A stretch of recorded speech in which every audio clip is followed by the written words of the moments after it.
Since asexuality can't exist without sexuality itself, to fully understand the former, we first need to talk about sexuality in general.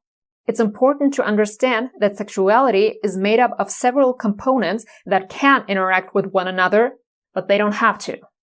The first component is sexual attraction, which is a central part of sexual orientation because it describes who you're drawn to in a sexual way.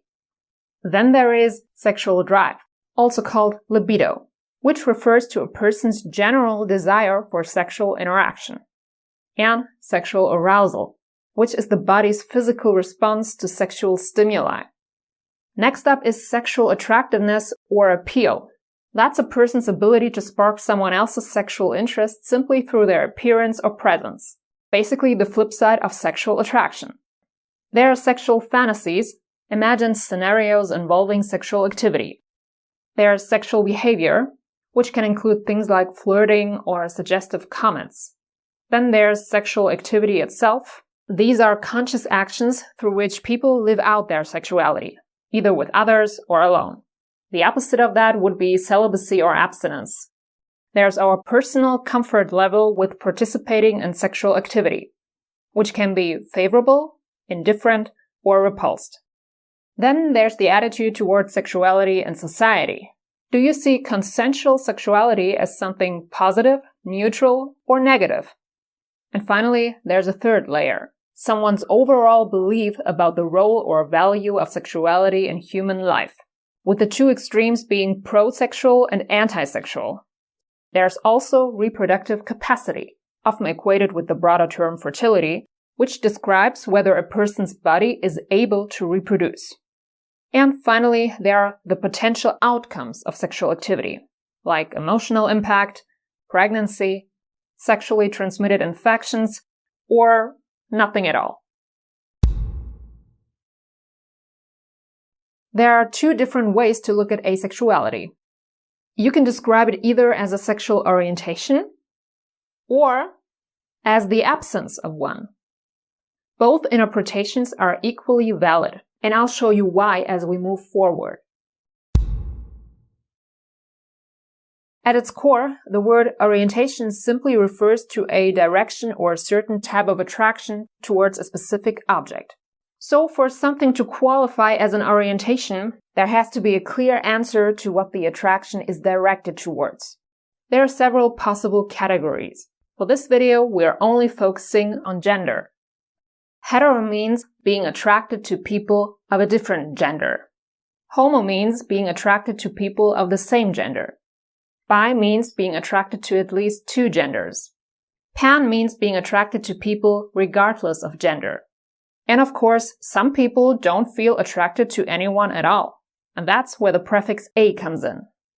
If we're sticking specifically to gender as the category, you could think of a as the opposite of pan, since pan implies attraction regardless of gender. Either way, gender doesn't play a role in the attraction, or the lack thereof. Okay, when I say attraction here, I mean any type of attraction. The specific type doesn't matter. Yet. Because one thing that many people are not aware of is the fact that there are actually different types of attraction. So let's break it down. First, there's sexual attraction. The presence of this attraction only means that someone wants sexual interaction with someone. Then there's romantic attraction. This attraction means that you're in love with someone or want to enter into a romantic relationship with them, perhaps imagining a shared future together. Next, there's aesthetic attraction. This means you find someone either beautiful or simply enjoy looking at them for other reasons. Someone who loves drawing, for example, might feel the urge to draw that person. Sensual attraction involves the desire for physical contact, such as shaking hands, patting someone on the shoulder, or hugging. It's a form of non-sexual physical touch. And the final type of attraction I'll talk about here is platonic attraction. The strong desire to be friends with someone. Basically, you look at someone and think, wow, I'd love to be friends with them. And these types of attraction are also independent from one another, meaning they don't have to be linked or occur together. Because another thing that many people are not aware of is the fact that in theory, every possible combination of object and attraction type can exist in nature.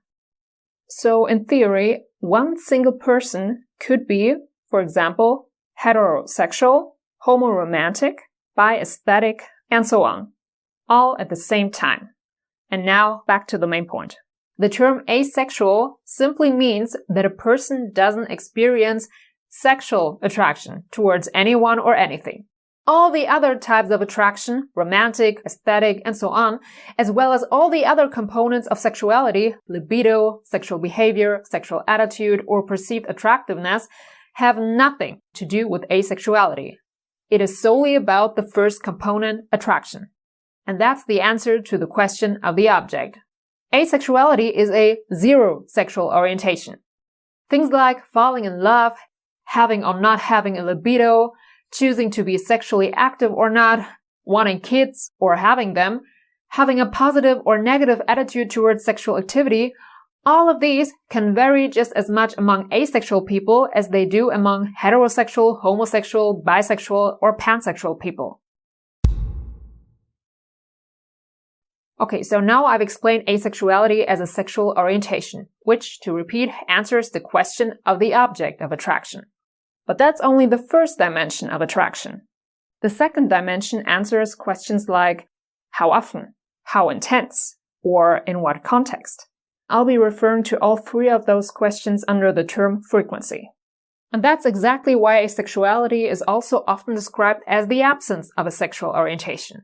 Because unlike all other sexual orientations, this one involves a complete lack of attraction, or rather, attraction that never occurs.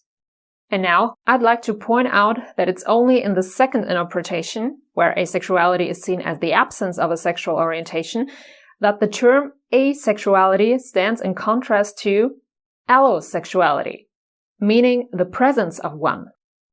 So the prefix allo simply refers to the presence of a certain type of attraction. For example, if someone is allosexual, that just means they do experience sexual attraction. They are capable of feeling this type of attraction towards other people under certain circumstances. Again, gender doesn't matter now. If someone is alloromantic, they experience romantic attraction, meaning they're capable of falling in love, for instance. If they are alloaesthetic, they find other people aesthetically appealing. And the same goes for allosensuality and alloplatonicism. The opposing terms would be asexuality, aromanticism, and so on. And these describe people who don't experience that particular type of attraction at all. It just never happens for them. Now, if we take a closer look at this model, specifically the prefixes, you'll notice they can actually be seen as points on a spectrum, with asexuality, aromanticism, and so on the left end, and allosexuality, alloromanticism, etc. on the right. In this case, the prefix a basically means never, while allo stands for something like regularly. Now, here's a key question. What if someone doesn't fall clearly on either end of the spectrum? What if a certain type of attraction is experienced only rarely, or very weakly, or only under specific circumstances? Well, logically, there must be a gray area in between. And that's where the prefix gray often comes in. But when people talk about this in-between zone, and now I'm zooming into the middle of the spectrum, you will often hear a few specific identities. For example, someone is demi when they don't usually feel a certain type of attraction, but can if they've already formed a deep bond on another level with someone, like an emotional or intellectual level. Someone who is frayed feels a certain type of attraction primarily towards strangers. Once they actually get to know the person, that attraction fades or disappears completely. If someone is litho, or just lith, they experience attraction only as long as it's not reciprocated. Once they realize the other person feels the same, the attraction fades. Meanwhile, someone who is recipro works the other way around. They don't feel attraction until they know the other person feels it towards them. No spark beforehand. So again, when it comes to the frequency of attraction, there are many possible shades between never and regularly. I hope everything's been clear up to this point. Let's clarify what we already know. From the object perspective, asexuality is the opposite of pansexuality. From the frequency perspective, asexuality is the opposite of allosexuality. What else do we know? Heterosexuality, homosexuality, etc. cannot be grouped with demisexuality, phrasexuality, etc. These labels operate in two different dimensions. Asexuality, however, is the only identity that can apply to both dimensions, which is exactly why we can look at it from two different perspectives. When asked, who are you attracted to? The answer is no one. And when asked, how often do you feel sexual attraction? The answer is never. Let's go back to the different types of attraction. In most cases, when someone falls in love, they also feel sexual attraction towards that person, right?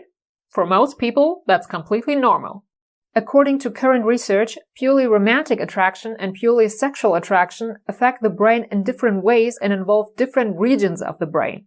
So some people, like alloromantic asexuals, experience romantic attraction just like other people, but at the same time feel no desire whatsoever for sexual connection with their partner, or the other way around. As I mentioned earlier, in theory, all combinations of object and type of attraction are possible. And yet, many people still mistakenly assume that if someone falls in love, they must also be sexually attracted to the person, want physical closeness, be unable to look away, and feel an urge to be best friends. Society just throws everything into one pot and assumes an ideal combination. And that's exactly why so many young people feel confused and start questioning their own sexuality. Common word combinations like heterosexual or homosexual love, making love, love is love, or lover all contain the word love. Yet they are typically used in a sexual context. For some average allosexuals, that's the ultimate proof of love. For others, one has nothing to do with the other. And now, one last time. Asexuality simply means not experiencing sexual attraction. Everything else is individual.